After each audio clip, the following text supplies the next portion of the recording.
नमः सर्वेभ्यः। अद्य विभक्तिवर्गे चतुर्दशः पाठः, जनवरी मासस्य 16 दिनाङ्कः। रामो राजमणिः सदा विजयते, रामं रमेशं भजे। रामेणाभिहता निशाचरचमूः, रामाय तस्मै नमः। रामान्नास्ति परायणं परतरं, रामस्य दासोऽस्म्यहं। रामे चित्तलयः सदा भवतु मे, भो राम मामुद्धर। गुरुरेव गतिः गुरुमेव भजे, गुरुणैव सहास्मि नमो गुरवे। न गुरोः परमं शिशुरस्मि, गुरोः मतिरस्ति गुरौ मम पाहि गुरो। सर्वेषां मकरसङ्क्रमणस्य शुभाशयाः।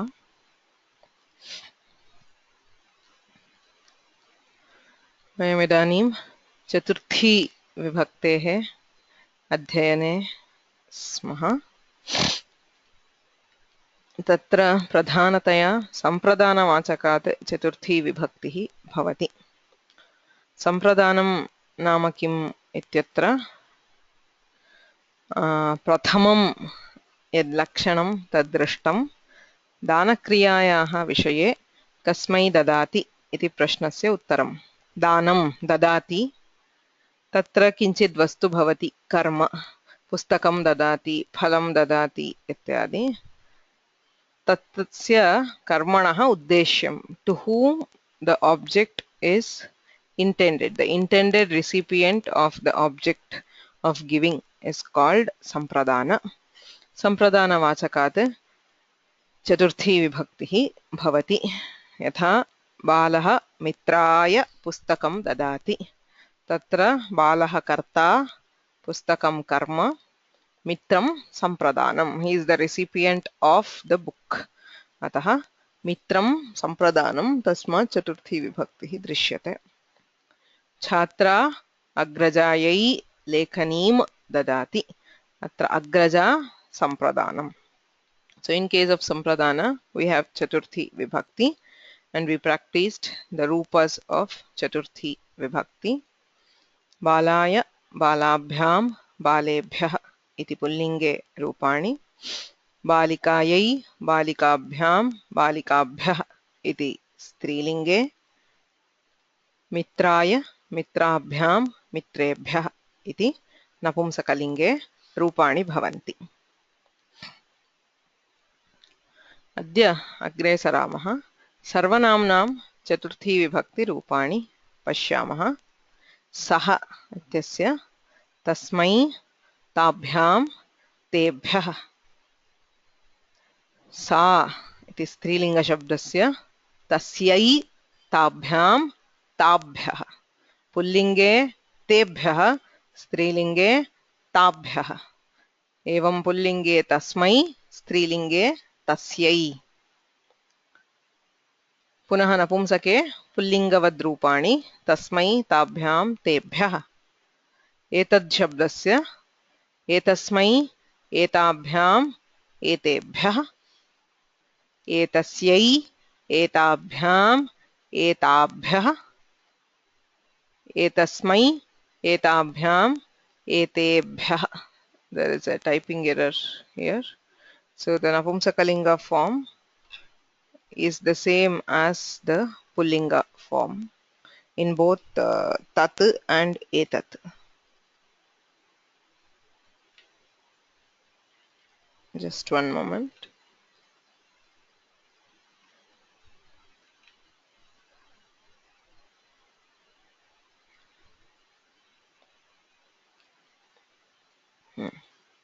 So etasmai, etabhyam, etebhyah iti napumsakalinge. Mahyam, avabhyam, asmabhyam iti asmad shabdasya. Tubhyam, yuvabhyam, युष्मभ्यम् इति युष्मत् शब्दस्य च रूपाणि। अस्य अभ्यासं कुर्मः। सर्वेषु वचनेषु वाक्यानि वक्तव्यानि। यथा राजा तस्मै बालकाय वस्त्रं ददाति ताभ्यां बालकाभ्यां वस्त्रं ददाति तेभ्यः बालकेभ्यः वस्त्रं ददाति इत्येवं वाक्यानि वक्तव्यानि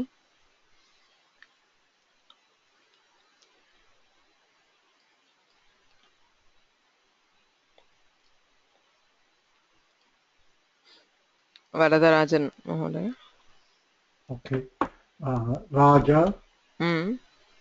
तस्यै बालिकायै शाटिका ददाति शाटिकां ददाति राजा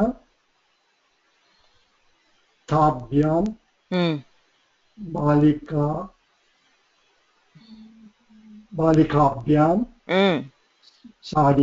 शाटिकां ददाति we can say or it will be shatike dadati. Yes, but we need not change the karma. We are looking only at changing the Sampradana or the Chaturthi Vibhakti. So shatikam dadati is fine. Okay, all right. Raja tabhyah balikabhyah शाटिकां ददाति सम्यक् गुरु राजा तस्मै मित्राय हारं ददाति राजा तस्मै ताभ्यां मित्राभ्यां हारं ददाति राजा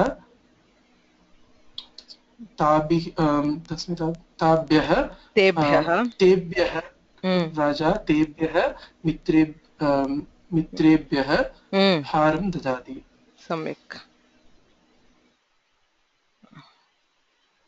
पद्मनाभन् महोदय Yes, I'm first joining today, so I'm going to give it a try. Okay, sure. Raja etasmai vipraya dadati. Okay. Okay. Raja etabhyam viprabhyam griham dadati. Raja etebhyah viprebhyah griham dadati. Samyak.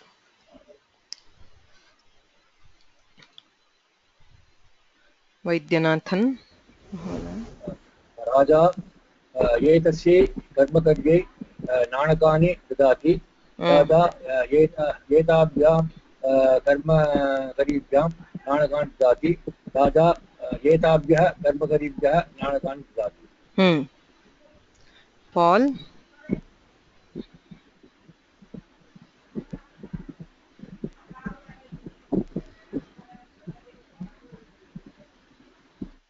Paul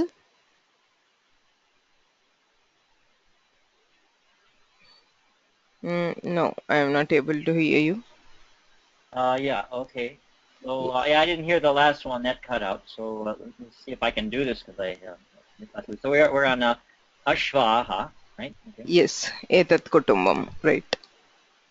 Yeah. Okay. So etat kutumam Ashvaha dadanti. No. Raja etasmai. Raja. Yeah.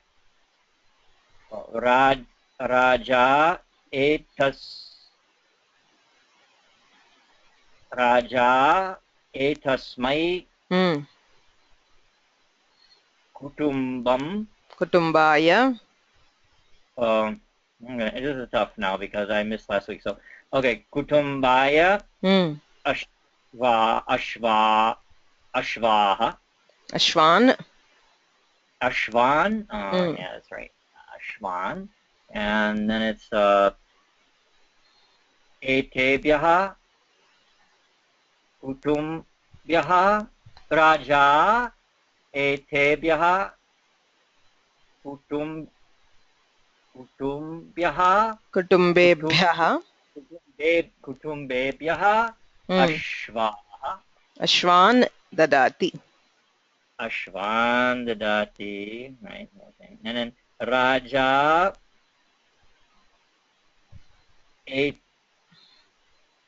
etebhyaha.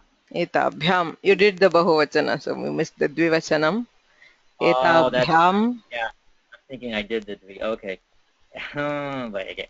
Raja etabhyam kutumbhyam ashwan dadati. Right. So Raja etasmai kutumbaya ashwan dadati. Etabhyam kutumbabhyam ashwan dadati. Etebhyah kutumbebhyah ashwan dadati. Right. Okay. Yes.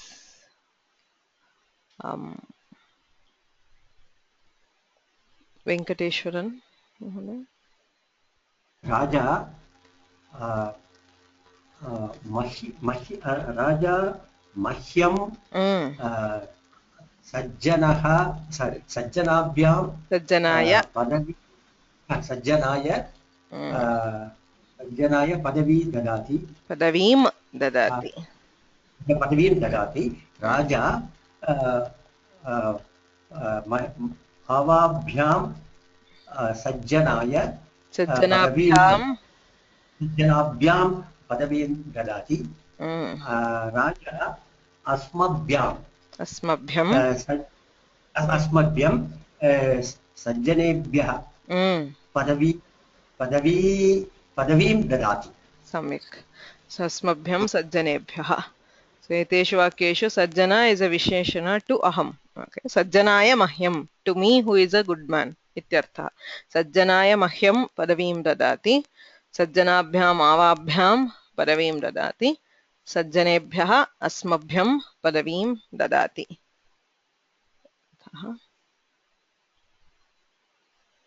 Rao Mahoday.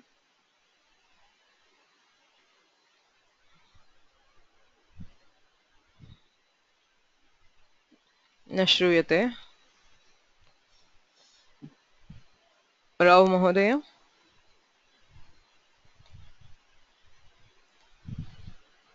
Unable to hear you.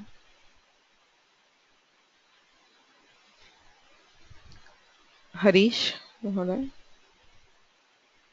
राजा तुभ्यं तापस्यै क्षीराणि ददाति राजा युवाभ्यां तापसीभ्यां क्षीराणि ददाति राजा युष्मभ्यं तापसीभ्यः क्षीराणि ददाति.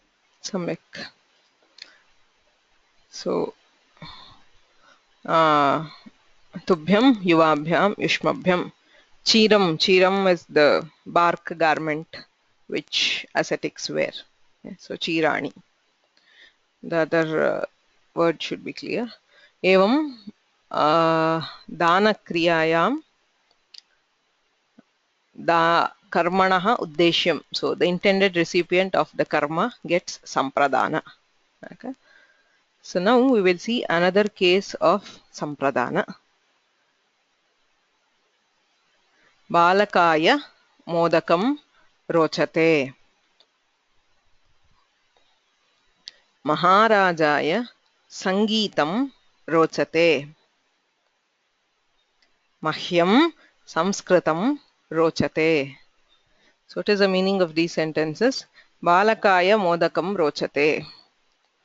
The usual way to translate it would be, say, the boy likes sweet, but that's not exactly parallel construction to these. I mean, that construction is slightly changed. I mean, it conveys the bhavartha, but not the exact construction, because it changes the boy likes meat. Balakaha modakam ichhati. That is what it is exactly. So this construction is not very natural to English, but it is seen in most Indian languages. Say, enakku sweet pudikum. So enakku is Chaturthi. So similarly in Kannada, you have nanage ishta. So I like it. So this construction with Chaturthi is common to most Indian languages. So this exact construction you cannot translate to English with keeping the grammatical parts intact. So the boy likes sweet, or a better translation would be sweet delights the boy. Okay, that is the intention, because modakam is the karta here. Okay, so whatever the thing is liked, it makes the boy like itself. So the sweet delights him or makes him like itself. So that is approximate translation, but I mean for Indian languages it's a fairly common construction. So balakaya modakam rochate. Okay, it means sweets delight the boy, or the boy likes sweet, either way. So Maharajaya Sangeetam Rochate. Mahyam Sanskritam Rochate. I like Sanskrit, or Sanskrit delights me, or Sanskrit makes me like it. So something like that. Okay. So in these cases, when we are using this rochate, the dhatu, the person who is delighted, who is pleased, gets Chaturthi Vibhakti, because it is called Sampradana. So Sampradana is a technical term. So he is called Sampradana, and because of that, it gets Chaturthi Vibhakti. Yodhaya Ashvaha Rochante. You can see the Kriyapada changes with the Vachana of this. So this is not here Sanskritam Rochate, Ashvaha Rochante. So in both cases, the Sampradana or Mahyam Rochate, Yodhaya Rochante. Okay. So as you can see, the Vachana of Rochate changes depending on what is liked, not who is liking. Okay. You can say Yodha Mahyam Samskritam Rochate, Avabhyam Samskritam Rochate, Asmabhyam Samskritam Rochate. So if you change this part, the Rochate will not change. It does not depend on who is liking it. It will change depend on what. So Sanskrit delights. So, and horses delight. Right. So that construction gives you the idea of the Vachana. So Sanskrit delights me, horses delight the warrior. So the Kartrupada here is Samskritam or Ashvaha. Okay. So Tasmai Vimanani Rochante. So Vimanani Rochante, because it is Bahuvachana, we have Bahuvachana. So the red here in these three sentences is to show that the Kartrupada is changing. The Sampradana is actually Balakaya and Maharajaya. Okay. So Balakaya Modakam Rochate, Maharajaya Sangeetam Rochate, Mahyam Sanskritam Rochate, Yodhaya Ashvaha Rochante, Tasmai Vimanani Rochante. So there is a question, does this mean these sentences are karmani? No, they are not. That is what I am saying. The karma, the Samskrita is the karta here. Samskritam delights me. It is Samskrita who is doing the work of pleasing me or delighting me. So these are not karmani sentences. They are kartari, active voice, and the karta is not aham. So mahyam samskritam rochate. That is why translating it as I like Samskrita is misleading, because I am not the karta here. I am not doing anything. It is Sanskrit which is pleasing me or which is making me like itself. Okay. So Samskritam rochate. Sanskrit delights. Whom? Me. So mahyam samskritam rochate. So Ashvaha rochante, horses delight. Whom? The Yodha. Yodhaya Ashvaha rochante. Okay. So these are not karmani, they are kartari or active sentences. So ruchidhatoh prayoge. Yaha santushtaha, he who is pleased. Tasya sampradana samya bhavati. So the sutra says ruchyarthanam priyamanaha. He who is being pleased or delighted gets sampradana. So because it is Sampradana, it gets Chaturthi Vibhakti. Okay. अस्य अभ्यासं कुर्मः रुचधातोः प्रयोगे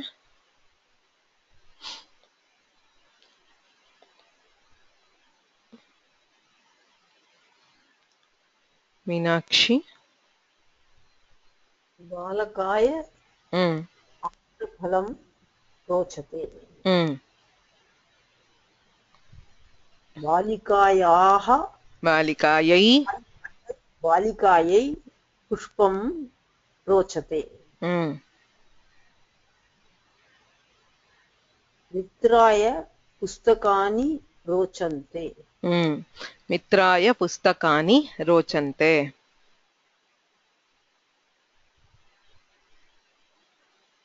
शर्मा महोदय कृष्णाय नवनीतं रोचते अम्बायै चलच्चित्रं रोचते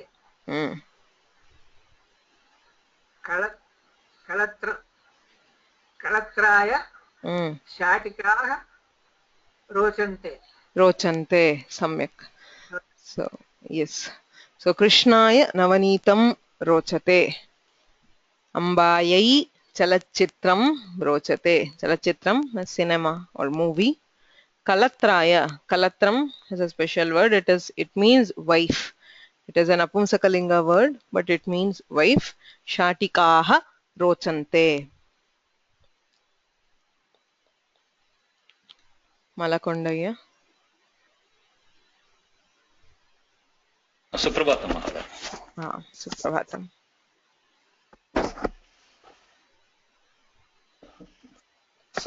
सः कथाः तस्मै कथाः रोचन्ते तस्मै कथाः रोचन्ते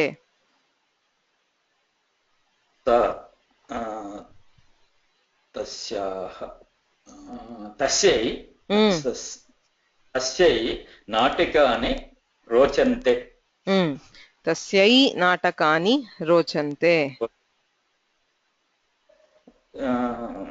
एतस्मै कादम्बरी रोचते कादम्बरी रोचते एतस्मै कादम्बरी रोचते so kadambari is a novel shatika is a sari it's really in older Sanskrit was used for just any cloth which is wrapped around but it is now conventional to use it in the sense of sari okay Sujata yes ma'am एतस्यै भाषणं रोचते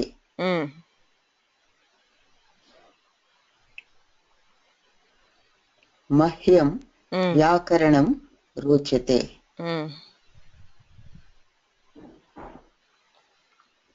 तुभ्यं वेदान्तः रोचते yes सम्यक् अत्र सर्वत्र चतुर्थी विभक्तेः एकवचनस्य अभ्यासः कृतः अग्रे बहुवचनस्य sorry just one moment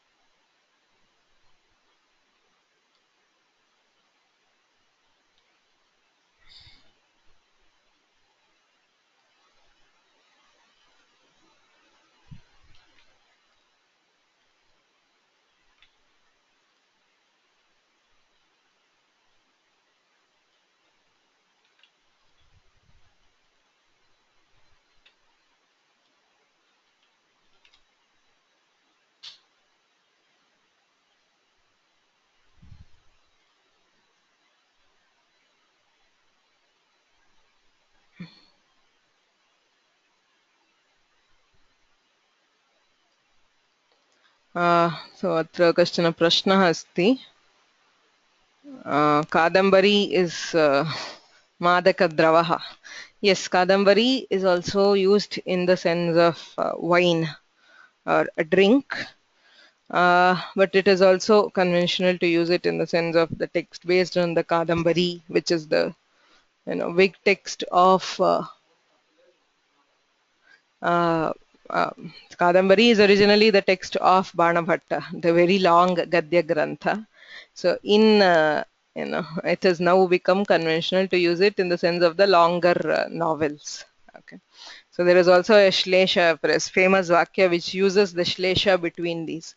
Kadambari rasajnanam aharopi na rochate. So for those who know the taste of Kadambari, so they do not even like food. So here the word Kadambari is used both for wine, I mean those who are addicted to drinking do not even want food, and also for Kadambari of Banabhatta, the novel. Okay, so now we will take this exercise.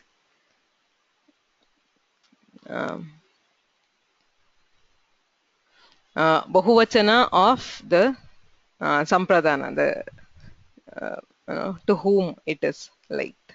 Okay.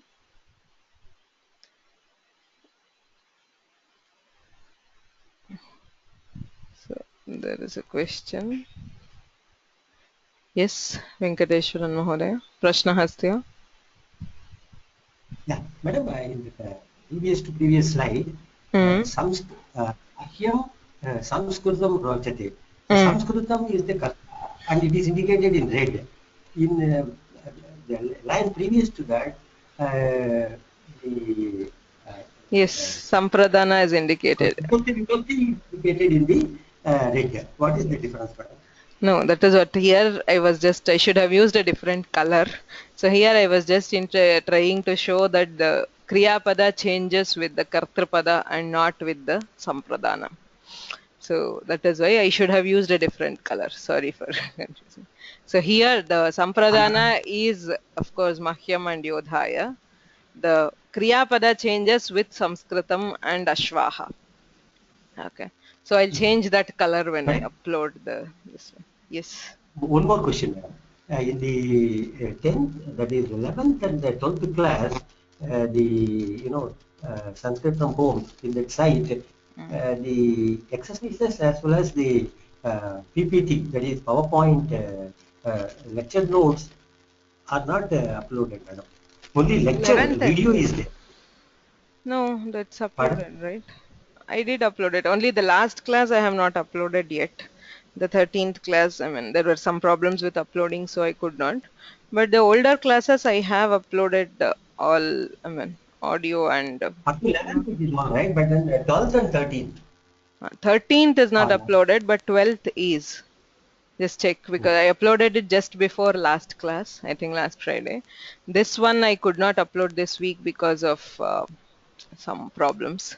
So I will upload both classes, both last week's. The class 13 and 14 will be uploaded this week. Till 12 it is there. Madam, last question. Jagarukata, what is the exact this thing, meaning? Jagarukata. Jagarukata is being alert. Alertness. Alert. Yes.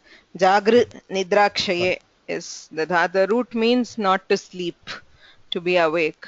So it is used in the sense of being careful or alert. Thanks. Yes.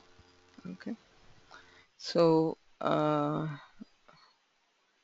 yes, those who want to try this exercise, please raise your hands. Rao Mahodaya. Yeah.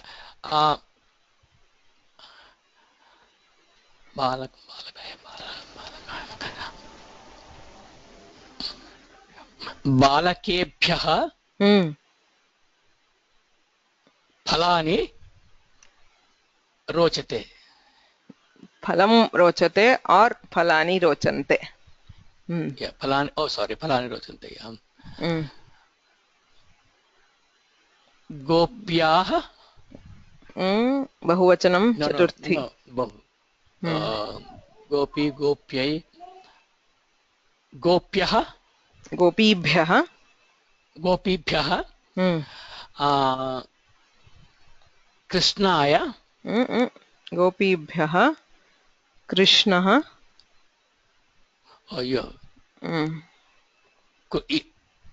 Phalam. Krishnaha, is it? Krishnaha is Prathama Ekavachanam, right? Yes. गोपीभ्यः कृष्णः रोचते. Okay. Okay. Okay, I got it. गोपीभ्यः कृष्णः रोचते.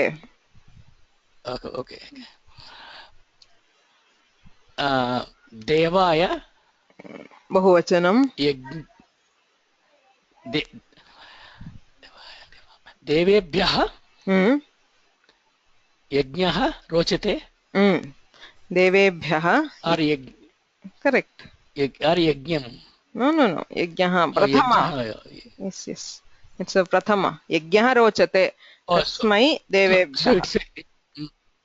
So it's a Katari Prayaga for the what you call this second word Phalam Krishnaha Yajnaha. That's a Katari Prayaga. Yes. Okay. I was thinking it is Karmani, that's why I said Krishna. So देवेभ्यः यज्ञः रोचते.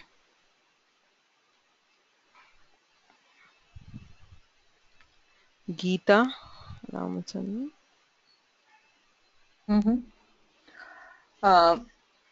महिलाभ्यः पुष्पाणि रोचते. पुष्पाणि रोचते रोचन्ते. ओ सारी बहुवचन. पुष्पाणि रोचन्ते. रोचन्ते.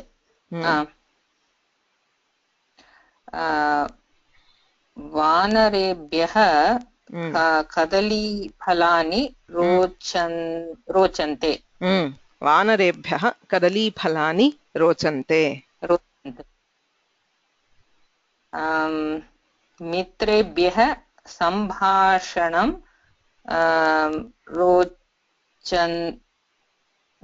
रोचन्ते. मित्रेभ्यः सम्भाषणं रोचते. So it depends on the bahuvachana of the kartrupada. The kartrupada is the second one.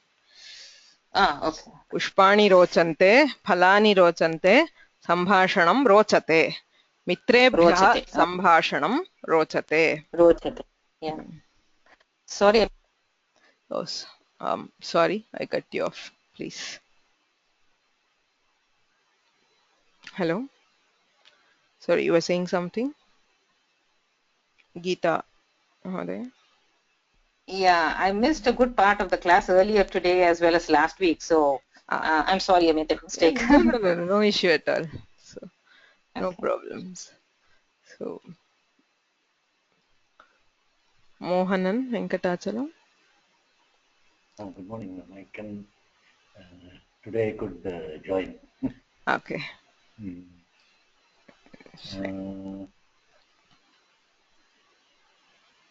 Like I missed the class also, so no problem. You can try next time.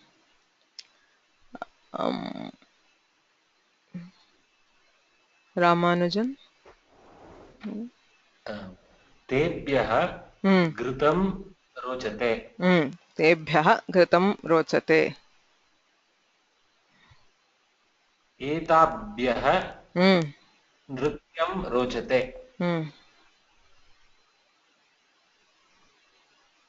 अस्मभ्यं वीणावादनं रोचते. वीणावादनं रोचते. So ghritam is ghee. The others you should know. Suma.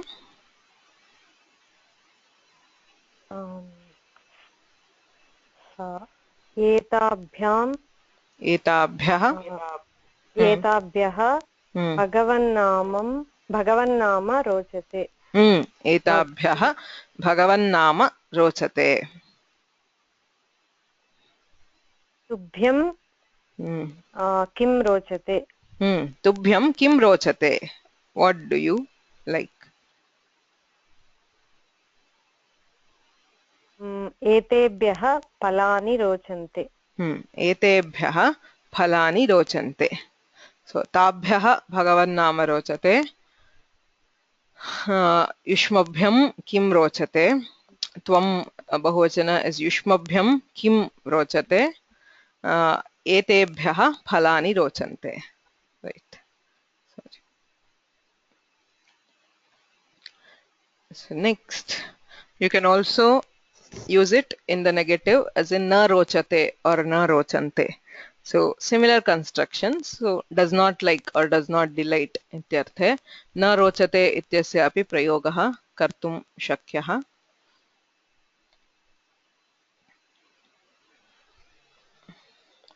Sujata. रामाय असत्यं न रोचते. न रोचते. अर्जुनाय युद्धं न रोचते.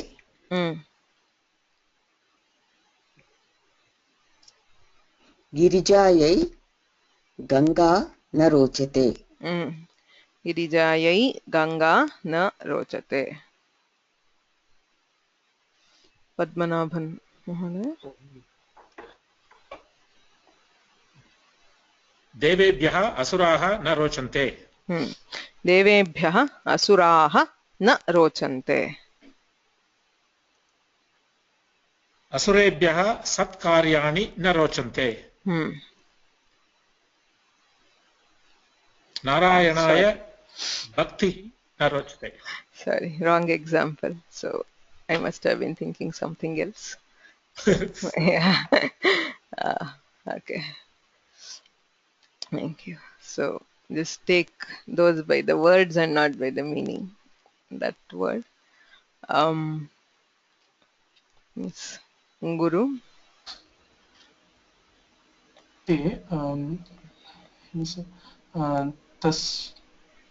तस्मै बहुवचनम्. अत्र बहुवचनमेव. तेभ्यः हिंसा न रोचते. न रोचते. न रोचते. वयम् अस्मभ्यम् आलस्यं न रोचते.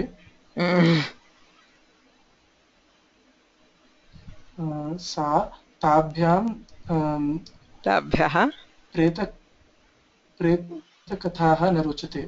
न रोचन्ते. प्रेतकथाः न रोचन्ते. So प्रेतकथा, horror stories. Okay. Malakondaya Mahodaya. Arun. Yes. एताः शाकानि न वचनं. Yes. एकवचनं बहुवचनं. बहुवचनं. एताः. एताभ्यः शाकानि न रोचन्ते.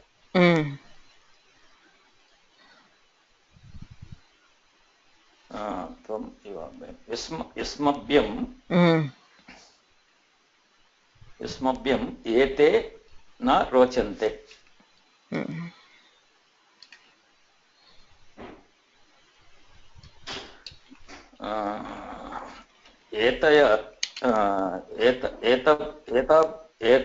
एतेभ्यः अहं न रोचते. अहं न रोचते. न रोचे. So it's very rare, but you can also use it in all. Just like aham vande, if I use it aham na roche, I do not delight him, or he does not like me. Ityarthe etasmai aham na roche iti prayogaha sadhu. It is correct. I mean, you can also use it in all three purushas. Okay. Tvam na rochase. And anything. Eshaha na rochate. Ete na rochante, aham na roche, vayam na rochamahe. It will be the atmanepada form, like vandate, vandete, vandante. You have rochate, rochete, rochante, rochase, rochethe, rochadhe, roche, rochavahe, rochamahe. So you can say vayam na rochamahe. Somebody, tasmai, he doesn't like us, or we don't delight him. So, and so on. Okay. So those prayogas are also correct, though rare. I mean, we usually restrict ourselves to only rochate and rochante, but these are also perfectly valid prayogas. Okay. So any questions with rochate? Prashnaha santi va? Sorry. Okay. If you have any questions, you can raise your hand. So I have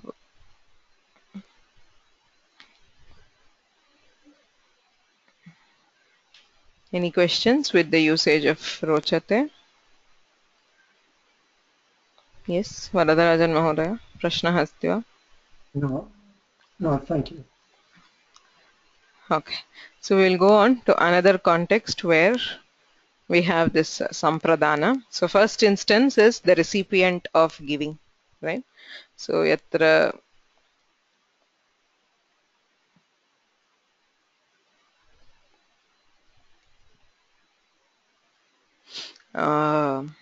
yatra danakriya asti tatta karmanah uddeshyam. The recipient of karma is Sampradana.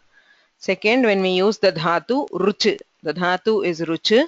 The forms are rochate, rochete, rochante, rochashe, rochase, rochethe, rochadve, roche, rochavahe, rochamahe. So tasya prayoge priyamanaha, that which is pleased, will get Sampradana. And now the third case. There are a couple of questions. Roche should only be for aham. Yes, it is for aham. Yes, Ramanujan. I got a little confused. I guess since you read out the full Ruch Dhatu table, according to the subject we have to apply, right? Yes. Saha rochate, tvam rochase, aham roche. Okay, thank you. Yeah. I somewhere got the feeling that it can be used for rochate or roche can be interchangeably used. No. Depending on the purusha of the karta. Just like you would say pathati or pathami. There it's more instinctive. Here also it is rochate or roche. So aham roche, saha rochate. Yeah, okay. Bhagavan nama ityatra dvitiya vibhakti asti va iti prashnaha. There was some case where we said Bhagavan nama rochate, na prathama vibhakti. Everywhere the second word was in prathama, should be in prathama vibhakti only. Bhagavan nama, nama namani namani iti rupani prathama vibhakti eva. Okay. So we'll go to the third case of Sampradana. Just read and understand these sentences. Ravanaha Ramaya krudhyati. Duryodhanaha Pandavebhyaha druhyati. Satyabhama Rukminyai irshyati. Shishupalaha Krishnaya asuyati. So you have these four words: krudha, druha, irshya and asuya. Okay, so we'll see the exact meanings later, but you should also know that they are negative emotions: anger and hurting somebody or harming somebody, jealousy, etc. So in this case, towards whom the jealousy is directed. So Ravana is angry towards Rama. Duryodhana tries to harm the Pandavas. Satyabhama is jealous of Rukmini. Shishupala, again envious of Krishna. So towards whom the anger is directed, so that is called Sampradana, and therefore will be in Chaturthi Vibhakti. So there are differences for these four. So Krudhadinam prayoge Kopapatrasya, the target of anger. All these are emotions which are arising from anger. So the target of anger is called Sampradana.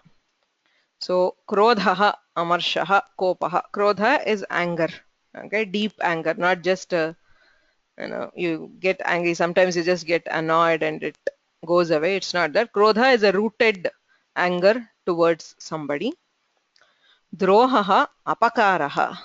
So when you act on the anger to actually try to harm somebody, you could be angry at somebody and you may not act at it. So when you do something to hurt or harm somebody, it is called droha. Okay. So krodha is just being angry, whereas droha is apakaraha, harming somebody due to this anger. Irshya, akshama. So irshya is the common term of jealousy, intolerance to somebody. Somebody gets lot of money and you feel bad. So that is again a feeling. That is irshya. Whereas asuya, so both these are, alternately used normally as, jealousy or envy. But there is a subtle difference. So asuya is guneshu doshavishkaranam. In good qualities, you find faults. Fault finding is called asuya.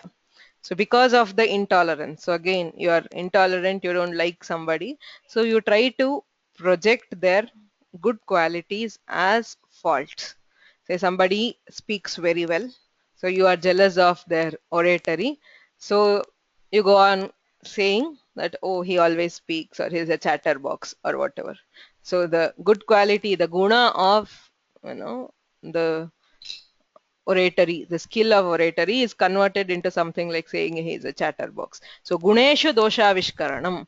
So finding faults with the good qualities is called asuya. So krodhaha amarshaha. Krodha is rooted anger. Droha is harming somebody due to anger. Irshya, akshama, intolerance towards somebody's success or, abhivriddhi. Asuya, guneshu doshavishkaranam, finding faults with good qualities. Okay. So these four, when we are using them as a dhatu, kopapatrasya, towards whom these emotions are directed, so that gets sampradana, and therefore chaturthi vibhakti. Okay. So we will now try this exercise. So say Sureshaha Govindaya Krudhyati. So Govindaha and so on. There's a chain. So Sureshaha Govindaya Krudhyati.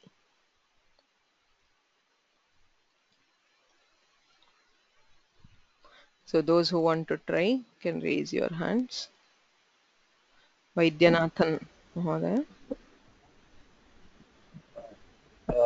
सुरेशः गोविन्दाय कृत्यति गोविन्दः शङ्कराय दुह्यति शङ्करः Enough. महेशाय No. ईर्ष्यति. Enough. So we can each take two. Yeah, thank you. So Sureshaha Govindaya Krudhyati. Govindaha Shankaraya Druhyati. Next. Geeta Ramachandra. महेशः गिरिजायै असूयति. Sorry, Shankaraha. You have to start here. Oh, sorry. शङ्करः महेशाय ईष्यति. महेशः गिरिजायै ईष्यति. Asuyati. Asuyati. Okay. Then no, thank you. Okay.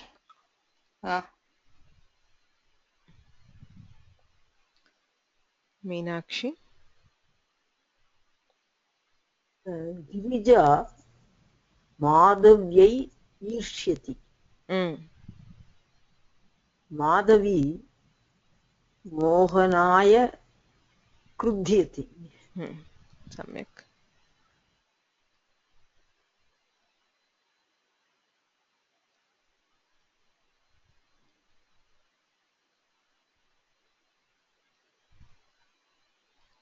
Sujata. Madhavi, sorry. Mohanah Vanyai Asuyati. Vani Ramayai Druhyati. Thank you.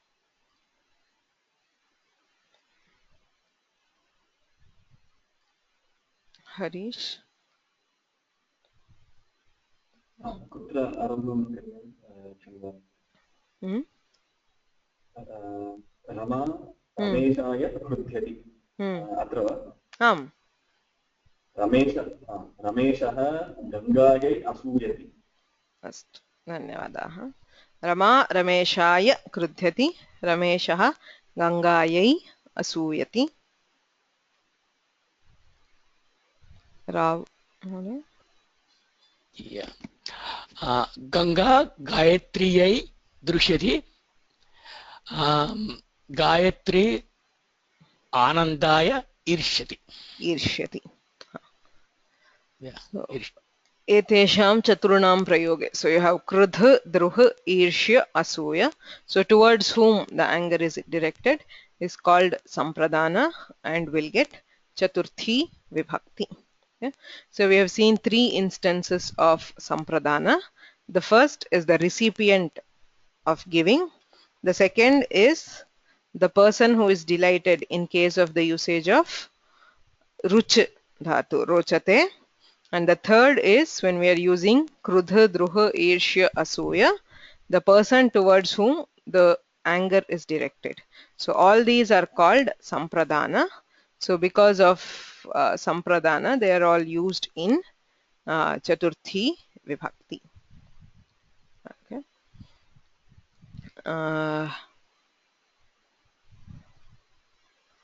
So next we will see one case of Upapada Chaturthi. There is still some more to this Karaka Chaturthi. Okay? So some other Karakas are used in Chaturthi. So we will take this in the next class. So now we will see this is very easy. The Upapada Chaturthi, the most common Upapada Chaturthi is Namaha. So in association with Namaha, there is Chaturthi towards whom we are, the salutation is. So Ramaya Namaha, Haraye Namaha, Gurave Namaha. Sarvatra Chaturthi Vibhakti Bhavati. So very easy. I mean, almost everybody would be familiar with this. So we will just take a quick exercise for this. Before that, there's a question: what is Druhyati? Druhyati is to harm somebody out of anger. Okay. So, Uma Shankari. You have to unmute yourself. You have to click on the microphone to unmute. I cannot hear you otherwise.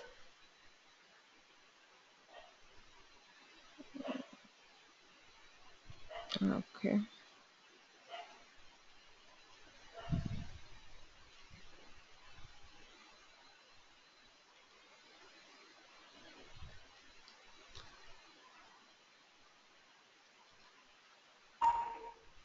Why am I not able to unmute anybody? Okay. Mohanan.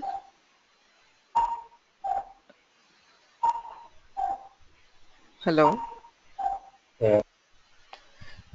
Yes. Sorry. Hello. Yes. Do you want to take this? Sri Ramaya Namaha.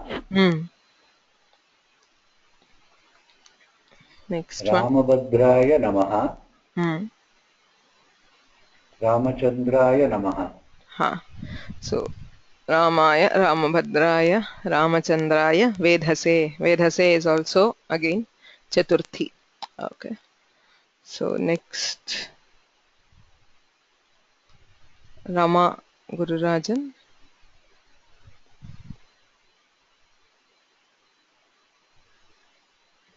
Raghunathaya Namaha. Sita Kantaya Namaha. Hanumat Priyaya Namaha. Raghunathaya Namaha, Sita Kantaya Namaha, Hanumat Priyaya Namaha. Varadarajan Mahoday. Ramayai Namaha. Lalitayai Namaha. Gangayai Namaha.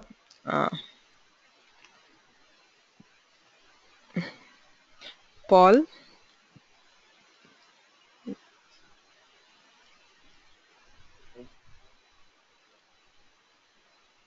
Girijayai Namaha. Girijayai Namaha.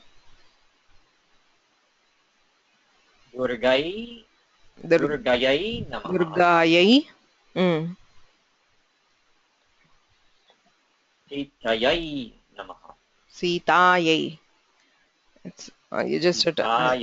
Yes. So Sitayai Namaha. Girijayai. Yes. Durgayai Namaha. Sitayai Namaha. Yes. Malakondaya. Sarvam. सरस्वत्यै नमः सरस्वत्यै नमः पार्वत्यै नमः वाण्यै नमः. Thank you.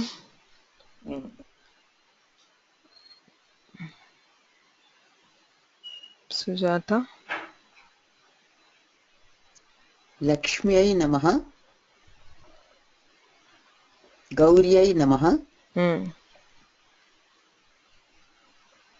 काళ్यै नमः. Meenakshi.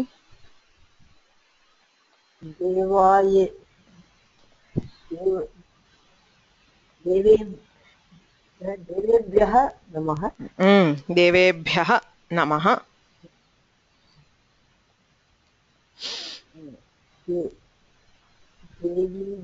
देवीभ्यः नमः. देवीभ्यः नमः. ब्राह्मणेभ्यः नमः. ब्राह्मणेभ्यः नमः.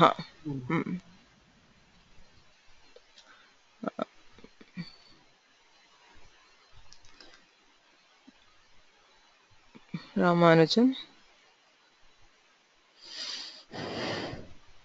सज्जनेभ्यः नमः. ऋषिवरेभ्यः नमः. शास्त्रकारेभ्यः नमः. So whether ekavachana or bahuvachana, we use Chaturthi Vibhakti with namaha. Okay, so that's it for today. We will stop here. So there are a few more instances of Chaturthi Vibhakti which we will see in the next class. Any questions you can ask now.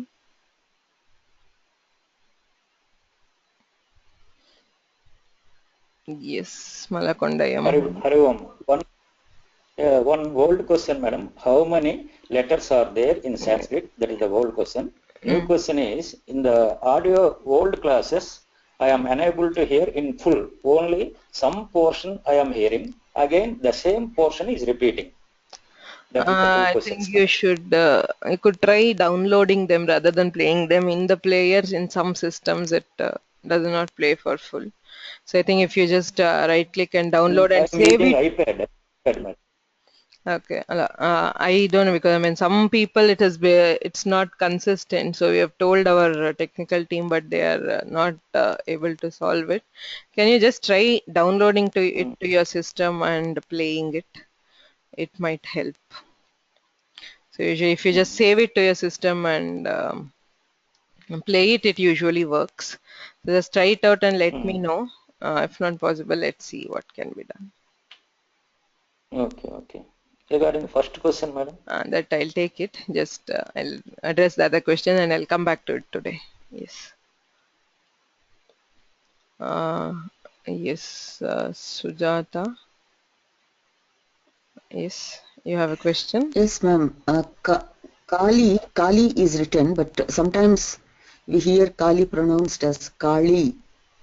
So which is correct? And I also heard, that Kali is sometimes pronounced only in Vedas. Okay, so yeah, that's a related question to the one that he asked. So we will take that right after this. Oh, okay. Thank you. Yeah. Thank you. Yes. Rao Mahodaya. Yeah. My question is, I have just one question. From for the last half an hour we have been talking about this, whether if you like him, you use the Chaturthi. If you hate him, you like the Chaturthi. And Swatha and Swaha also, we use the Chaturthi. Does it mean for all feelings that we express, we have to use the Chaturthi? Not necessarily. See, all these are specified in the sutra. So words which are in the sutras will get Chaturthi. So Namaswasti Swaha Swadha Alam Vashat Yogacha says that Namaha Swasti Swaha Swadha Alam Vashat, they get Chaturthi. And there the sutra says krudha, druha, irshya, asuya, etc. So krudhadyarthebhyah. So what else? What are other feelings are left out? They have covered everything. You can think if there is any. So I have not thought it from that angle. So let us see. Never In mind. life there are only two things. In life there are only two things: whether you like or you hate. For both of them, you use the Chaturthi. Because there is no other way. Whether you like him or don't like him. That's No, all. see, there are, I mean, if you are looking like something like you pity somebody, you say tasya shochati, you use shashti. The normal case in all these is shashti. So chaturthi is a apavada. So if you are using something like shochate, so it's you don't use chaturthi. Okay. So do you when you cry for somebody, you use Chaturthi? No, you don't. Suppose may God forbid, somebody dies, and then in that context, do you use Chaturthi? No, we use shashti because that shochati or roditi does not have this of chaturthi. Okay. There is no chaturthi vidhana. Okay. And something like you're friendly towards somebody, you can say tasmin snihyati. So affectionate towards him. So there we use tasmin snihyati. That is saptami. Tasya vishaye ityartha. So it's not a generalized this thing for emotions. Okay, thank you. Yes. Yes, Malakondaya Mahoday. Yes, madam. What is the meaning of Vashat Indraya? Vashat Indraya. It is in Chaturthi, that sentence. Swaha, Swadha, Vashat, they are all used to, for offering to these things in specific contexts. Actually, I have not done Veda Adhyayana, so. Huh? It's an offer like Swaha. It is like Swaha, but they are used in specific contexts. So Swaha, Swadha, and Vashat. So Swadha, I think, is for the Pitaraha, and that is the forefathers. When you're giving, you use Vashat, Swadha. So Vashat. What's the difference between Swaha and Vashat? Maybe Harish Mahodaya. That is in Chaturthi Vibhakti only, madam? Yes, yes. And Hitam also comes for Chaturthi. 1 second, please. One moment. Yes, Harish Mahodaya. What's the difference between Swaha, Swadha, and Vashat? So Swaha is generally used for devas, without any of the homas that we do in the. Okay. Swadha is used for all the Pitra offerings, and Vashat is generally used only in big yagas, which is done outside of the house. So it's a difference, but all of them are the same thing. It is just the form of Agni is different, and the words are used as different. Yeah. So for the homas at home in general, we use Swaha, and for Vedic yajnas, we use Vashat, and Swadha is for Pitris. Okay, so that's the difference. Okay, so next question. You said something about Hitam, Malakondaya. Yes, madam. And this Hitam Shabda also comes for Chaturthi. Please confirm, madam. Yes. Hitam. Yes. Balakaya Hitam Dugdam sentence. Yes, correct. And one more sentence. Bhakti Jnanaya Kalpate. Kalpate Dhatu also comes under Chaturthi. Please confirm. Yes, it is correct. So we will probably see that in the next class about that. Thank you. So somebody asked, is last week's class uploaded? No, just last week it is pending. I've uploaded the YouTube video, but the other materials are not uploaded. So I'll upload both of them this week. And I think that's it. So there is one question which somebody has been asking since long about the number of letters in Samskrita. So just a very quick note of it. Okay.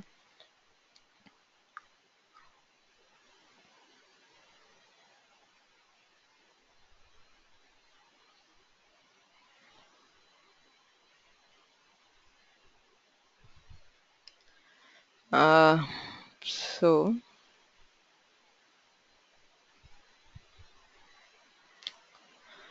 So if you look at this one, this is the usual Matrika Patha which is taught to students at the beginning. Okay, so the normal A, I, E order of this one. So you have these 15 considered as vowels, even though Amaha are technically not vowels. We have them as in that order. So there are 15 of these. So 25 Vargiya Vyanjanas and then 8 Avargiya Vyanjanas. So which makes it 48. So this is what is normally taught to students at the beginning. Just fine, there is nothing wrong in it. But to be more exact about the number of letters,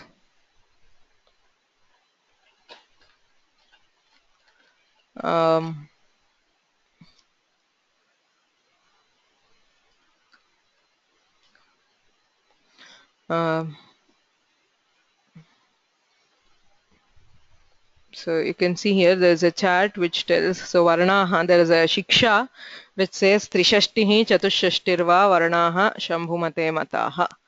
Okay, so 63 or 64 are the number of letters.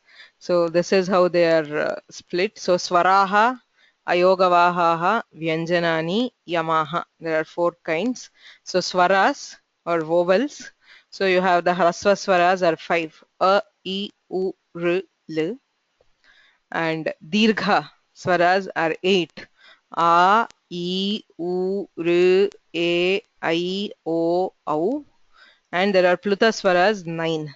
Okay, together there are 22 Swaras. Swayam Rajante iti Swaraha. So those are which can be pronounced independently without requiring any other letters. So the Hrasva, Dirgha, Pluta you should know. 1 matra, 2 matra, 3 matras. So those are the Swaras. So then there are the Ayogavahas. Ayogavahas are those which are always added after a swara. Okay, you know the Anuswara Visarga, the usual ones. Also there is Diphamuliya and Upadhamaniya. So they are both represented by the symbol of double U. That is one straight U and one inverted U. But in normal usage, generally Visarga is written and we pronounce Jihvamuliya or Upadhamaniya. Okay, so that is a common this one that we write Antahkaranam, we write the Visarga, but it is pronounced with Jihvamuliya and Upadhamaniya. Tapah Phalam, the Ak and Ap, those sounds are called Jihvamuliya and Upadhamaniya. So like Visarga, they are found after a Swara. So all these are after vowels. Okay, they do not have an independent existence. But they are separate letters. So there are 4 Ayogavahas. The normal Matrika Patal is only 2, Aha. Okay, but these 2 are also there and are also required. So there are 4 of Ayogavahas. So then there are the Vyanjanas. So 33, which is the 25 Vargiya Vyanjanas and the 8 Avargiya Vyanjanas, and of course the Lakara, which somebody asked. Yes, Lakara is used only in the Vedas. The Laukika Samskrita does not have Lakara. So it is Kali. Okay, but the Vedic Samskrita has Lakara Agnimile. So there are certain cases where Varna modification, the Lakara Ucharana is found. Okay, so that is the 63 plus 1.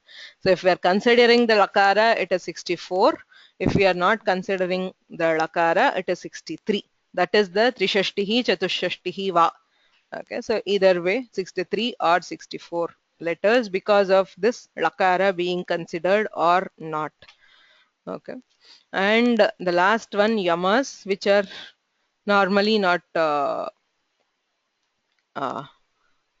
popular, but they are letters which are, the Kaumudi gives the definition as Vargesha Adhyanam Chaturnam Panchame Pare, when the first 4 letters of any Varga are followed by a 5th letter, that is an Anunasika letter, Madhye Yamo Nama Purvasadrisho Varanaha. So in between, say when you are saying Agnihi, there is Ga and Na.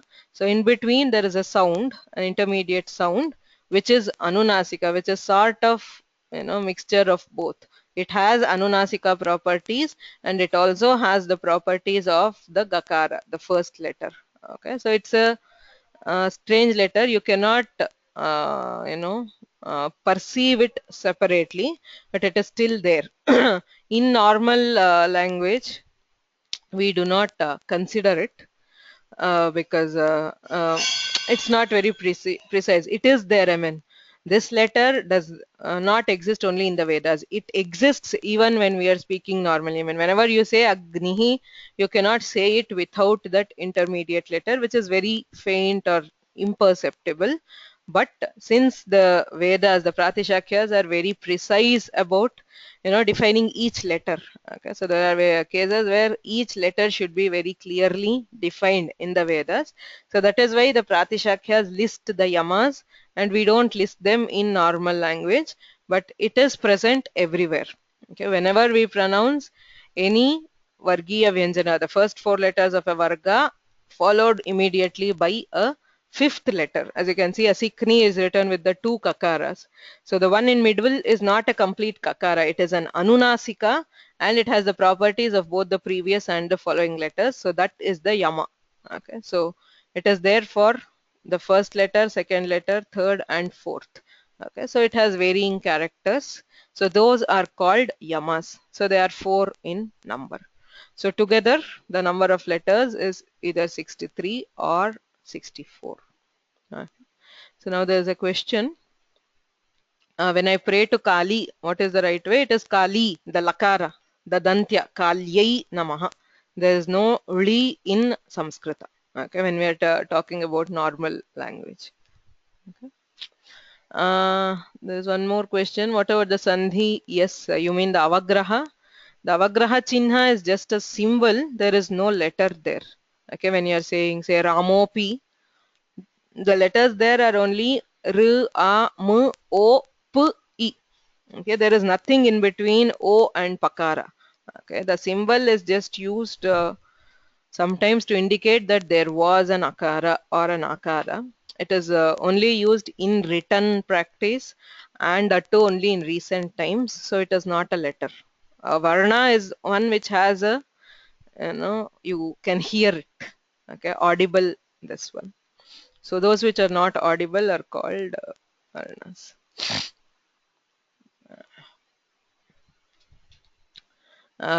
Okay, so there are a few more questions. What is Pluta? Pluta is a letter which is pronounced with more than 2 matras. Matra is the time that we use to measure the letters. So A is Hrasva, 2 matras is Dirgha, 3 and sometimes more than it is called Pluta. The 3 matras or more. Any swara which extends for more than that is called Pluta swara. Okay, that's here. Ekamatraha bhaved hrasvaha, dvimatraha dirghaha uchyate, trimatrastu plutogyayaha. So Pluta has 3 matras. Vyanjanantu ardhamatrakam. So Vyanjanas have half a matra. Okay. So there's one more question. What about ksha, tra, gnya?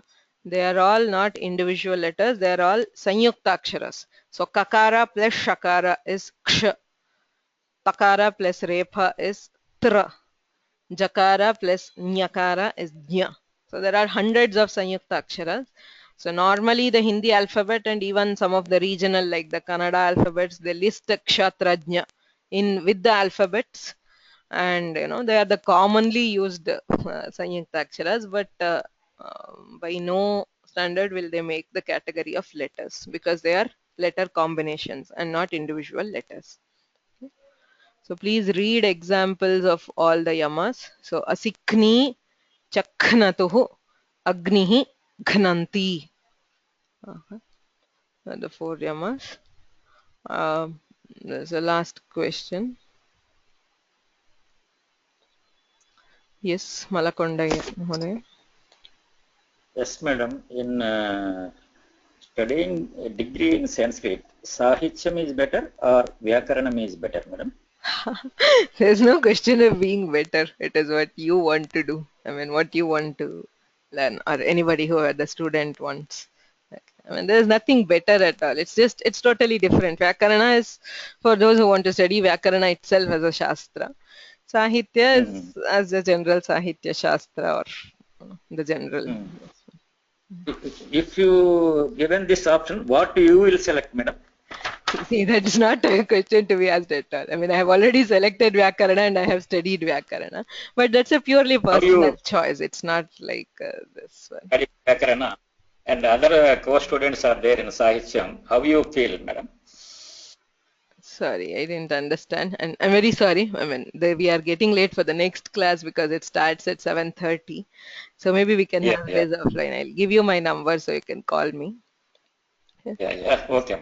Just the last one is the question subject related. Yes, Rao Mohode, is there a question? Yeah, this Upadmaniya and the other one, but that is what is the other one? Jihva Muliya. Jihva Muliya. Jihva Muliya is for Kavarga and Upadmaniya is for Pavarga, right? Yes. Pakara. Yeah, Jihva Muliya is for Ka, Kha. Upadmaniya is Pa, Pa. When Visarga is followed by Ka or Kha, we have Jihva Muliya. When it is followed by Pa or Pa, we have Upadmaniya. Okay, thank you. So, okay, the last question, absolutely. How do we say the first, second, or third yama? If the first letter of a varga is followed by Anunasika, it is called the first Prathama Varnatva yama. So the second letter followed by Anunasika, it is called this one. Similarly, third plus Anunasika is called Tritiya yama, and fourth letter plus Anunasika is called Chaturtha yama. So yes, I will post this. I'll give this file. I'll upload this file along with the other materials for those who are interested. Okay. So now we'll stop this. So if there are any questions related to this, we can definitely take it in the next class. But since we have another one starting in just 5 minutes, we'll close this now.